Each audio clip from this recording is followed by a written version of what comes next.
We begin with the chaos at Kabul's airport. Thousands of people have been crowding the terminal and rushing the tarmac, hoping to flee the Afghan capital after its fall to the Taliban. A chaotic situation that prompted the U.S. military to fire shots into the air in a bid to control the crowd. The United Arab Emirates has said it is working on plans to facilitate evacuations of diplomatic staff through its airport, and our reporter, Catherine Norris-Trent, is in Dubai. Catherine, what's the latest on the hasty diplomatic evacuations taking place?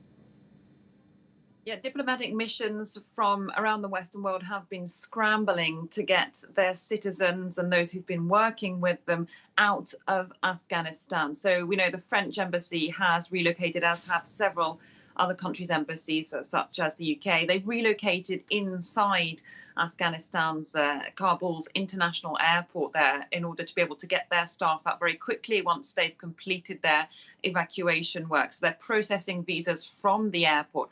Now, at the moment, only military flights are operating. So they're chartering these military flights, all the countries lining up to be able to use the runway on the military side of the airport. We know France has already started evacuating its citizens. They're aiming to get around 250 people out, and they're trying to reach out to other people who may be vulnerable to try and get them out. But of course, it's extremely chaotic down there at the airport.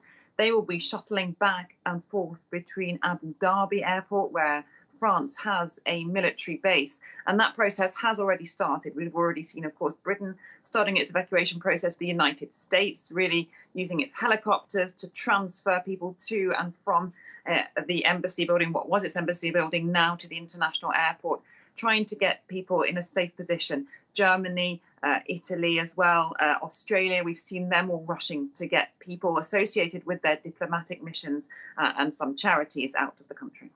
And as we've seen in the program, it's not just foreign diplomats that are trying to get out of Afghanistan. Thousands of civilians are as well. What's the latest on the civilian rush to flee the country?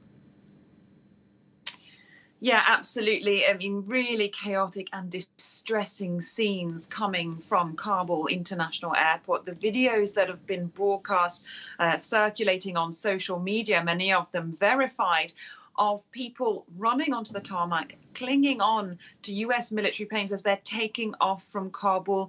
Of course, extremely dangerous, and other pictures seeming to show then people falling to their deaths. Very distressing pictures indeed, and just shows the level of desperation and panic which is circulating amongst some of the people there. And these videos showing large crowds of hundreds, if not thousands of people there trying to board planes at the international airport.